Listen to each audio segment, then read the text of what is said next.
भारत माता की, भारत माता की। केम छो बधा? चूंटणीनो थाक उतरी गयो? लाग्यो तो थाक? आटलो भव्य विजय मळे पछी शेनो थाक लागे?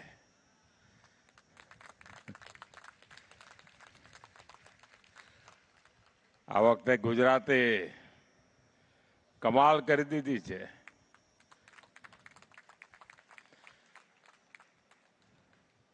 विधानसभा जे थयुं एनाए रेकॉर्ड तोड़ी नाख्या अने विधानसभा में तो 50 वर्षना रेकॉर्ड तोड्या था।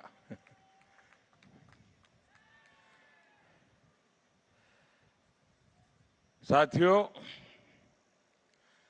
आवती काले सोमनाथना कार्यक्रम माटे मारे जवानुं हतुं अने आजे सवारे कर्नाटक अने तेलंगाणा में हतो। अहींना लोकोने थयुं के भाई बधाने दर्शन थई जाय सारूं। तो मारा माटे आनंदनी वात हती के मारा जामनगरना भाईओने बधाने दर्शन थई जाय। साथियों, गुजरातनी जनतानो भारतीय जनता पार्टी माटे एक अनेरो प्रेम छे, अनेक अनेक आशीर्वाद। वर्तमाननी राजनीतिनी स्थिति एवी छे कि आटलो लांबो समय जन समर्थन मळतुं रहे अने उत्तरोत्तर वधतुं रहे, एक खूब मोटा अभ्यासनो विषय छे। गुजरात भारतीय जनता पार्टीए आप सौ कार्यकर्ताओए जे निष्ठा अने समर्पण भावथी जे जवाबदारी मળી અને પરિપૂર્ણ કરવા માટેનો જે પ્રયાસ કર્યો છે એનું આ પરિણામ છે કે સહજ રીતે પ્રજાનો પ્રેમ સંપાદન થાય છે। આજે શાયદ ક્યાંક 3 પેઢી ક્યાંક 4 પેઢી એવી હશે कि जे लगातार गुजरात में भारतीय जनता पार्टी पर अविरत रीते आशीर्वाद वर्षावी रही है अने गुजराते पण विकासना क्षेत्र में बहु मोटी हरणफाळ भरी है। एक जमानो तो कि मीठा उत्पादन सिवाय આપણે કાંઈ કરતા નહોતા અથવા કરી શકતા નહોતા। એ ગુજરાત આજે સેમિકન્ડક્ટરની ચીપ બનાવતું હોય,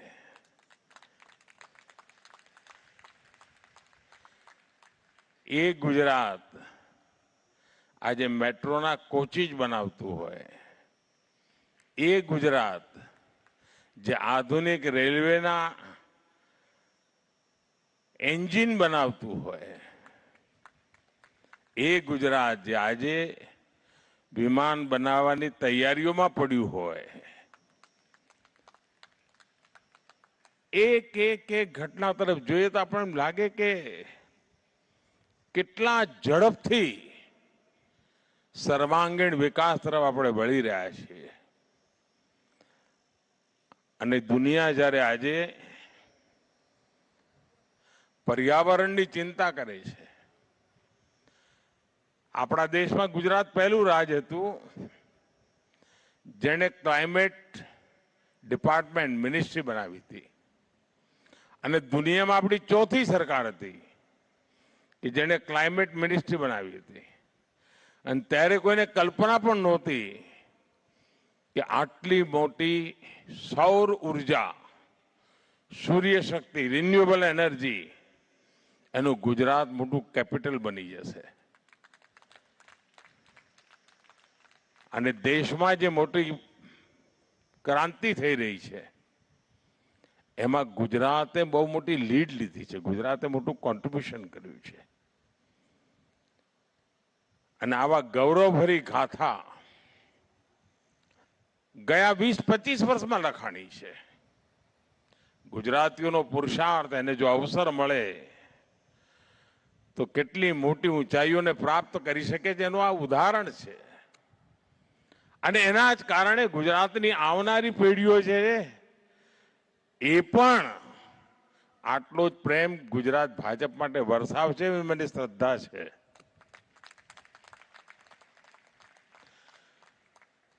સાથીઓ, તમે હમણાં ચૂંટણીઓનો જંગ જીતેલો છે એટલે મને ખબર છે કે તમારે શું સાંભળવું છે. બંગાળ,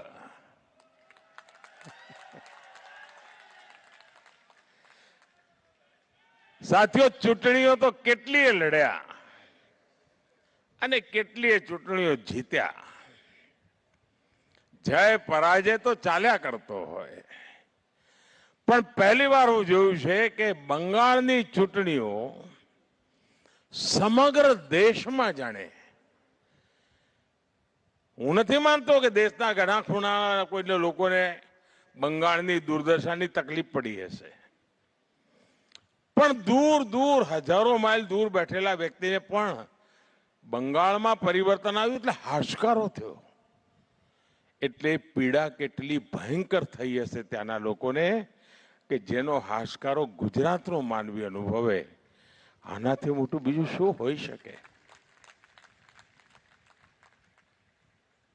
અને આ દેશના સામર્થ્યના દર્શન થાય છે કે પીડા બંગાળને થતી હોય અને દર્દ ગુજરાતીને થતું હોય, ગુજરાતને ખૂણે ખૂણે વેદના થતી હોય કે આપણા બંગાળને થયું છે શું? અને ત્યાં તો કલ્પના બહારનો એક હાશકારો અનુભવાય, જાણે બહુ મોટી બેડીઓમાંથી લોકો મુક્ત થયા હોય એવો ભાવ જોવા મળે આપણે. લોકોની આંખમાં હર્ષના આંસુ સુકાતા નથી. ચૂંટણીઓમાં કેટલાય પરિણામો જોયા છે ભાઈઓ, પણ ચૂંટણી પરિણામના આવો પ્રભાવ કદાચ મેં પહેલી વાર અનુભવ્યો છે. આટલા વર્ષના રાજનીતિક જીવનમાં આવી અનુભૂતિ પહેલી વાર થઈ છે. અને ત્યારે મનને એમ થાય છે કે આપણે કેટલું મોટું કામ કર્યું છે. ભારતીય જનતા પાર્ટીના કાર્યકર્તાઓ, 300 કરતા વધારે કાર્યકર્તાઓ બલિદાન આપ્યા છે દોસ્તો બંગાળમાં.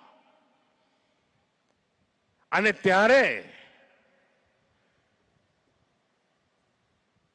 એક સંકલ્પ સિદ્ધિમાં પરિવર્તિત થયું છે. અને મને પૂરો વિશ્વાસ છે સાથીઓ કે ભારતીય જનતા પાર્ટી ગવર્નન્સના જે મોડેલને લઈને ચાલી રહી છે, લોક કલ્યાણના જે કામોને લઈને ચાલી રહી છે, એના પરિણામ સ્વરૂપે બંગાળ પણ ગયા 50 વર્ષનો જે ખાડો છે, ખાડો નાનો નથી દોસ્તો, એ ખાડાની ભરપાઈ કરીને બંગાળને દોડતું કરવાનું કામ ભારતીય જનતા પાર્ટી અવશ્ય કરશે એવો મને પૂરો વિશ્વાસ છે.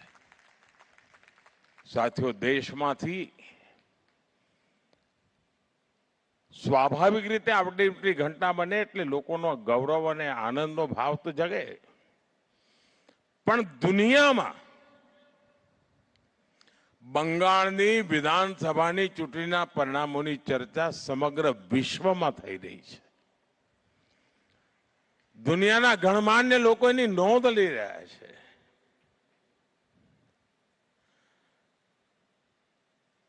અને એ પણ નક્કી થયું છે કે જે લોકો નકારાત્મકતાને વળેલા છે,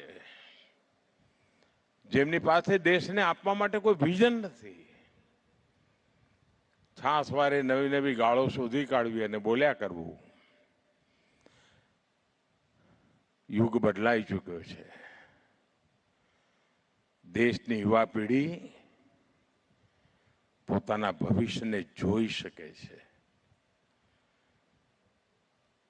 સપના સેવી શકે છે, સંકલ્પ કરી શકે છે અને સંકલ્પને માટે અહર્નિશ પુરુષાર્થ કરીને સિદ્ધિ પ્રાપ્ત કરવા સુધી આગળ વધવાની આજની યુવા પેઢીની તૈયારી છે. એના જે એસ્પિરેશન્સ છે એ એસ્પિરેશન્સને આજે દેશનો નવજવાન જે સંકલ્પો લઈને ચાલી રહ્યો છે એનાથી દેશના ઘણા રાજકીય પક્ષોના રાજકીય નેતાઓ અજાણ છે એવું લાગે. ગુજરાતી ભાષામાં કહે તો જાણે એમ લાગે મતી મરી ગઈ છે. અને એવે વખતે નિત્ય નૂતન પ્રાણ શક્તિથી ગુજરાત આગળ ધપતું હોય, ગુજરાતનું જન સામાન્યના આશીર્વાદ મળતા હોય ત્યારે આપણી જવાબદારીઓ પણ અનેક ગણી વધી જાય છે. અને મને પૂરો ભરોસો છે, ગુજરાતની ટીમ પર ભરોસો છે કે જનતા જનાર્દનની આશા આકાંક્ષાની પરિપૂર્તિમાં કોઈ કચાશ રહેવા નહીં દે. સાથીઓ,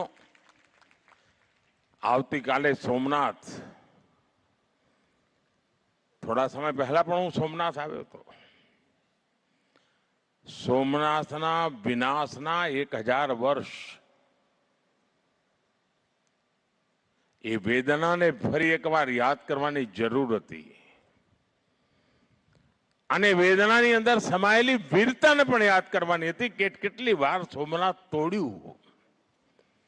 અને આવતીકાલે આજથી 75 વર્ષ પહેલા સરદાર સાહેબે જે સપનું જોયું, જે સંકલ્પ કર્યો હતો, આજથી 75 વર્ષ પહેલા સોમનાથ મંદિરમાં પુનઃ પ્રાણ પ્રતિષ્ઠા થઈ હતી. ડોક્ટર રાજેન્દ્ર બાબુ આવ્યા હતા. અનેક અવરોધો અને વિરોધો વચ્ચે આવ્યા હતા, ગમા અણગમા વચ્ચે આવ્યા હતા, પણ વિરાસતના મહાત્માને સમજતા હતા, દેશની જડોને જાણતા હતા અને એટલા માટે રાજેન્દ્ર બાબુએ કોઈની પણ વાત માન્યા વગર સોમનાથ પધાર્યા હતા. એને આવતીકાલે 75 વર્ષ થઈ રહ્યા છે. એ ગૌરવ ભરી પળને ફરી એકવાર એ વિરાસતનું સન્માન કરવા માટે આવતીકાલે સોમનાથમાં ભવ્ય કાર્યક્રમ થઈ રહ્યો છે અને દેશભરના લોકોને આપણી આ વિરાસત માટે ગૌરવ થાય અને એના માટે નિરંતર પ્રયાસ થાય. અને વિરાસત એક નહીં, અનેકવિધ ગુલામીના કાળખંડમાં જેટલું જેટલું સહન કર્યું છે ને, એ બધાની સામે ગૌરવથી ઉભા થઈ ગયા. આજે 10મી મેનું પણ મહત્વ ભારતની આઝાદીના આંદોલનમાં ઓછું નથી.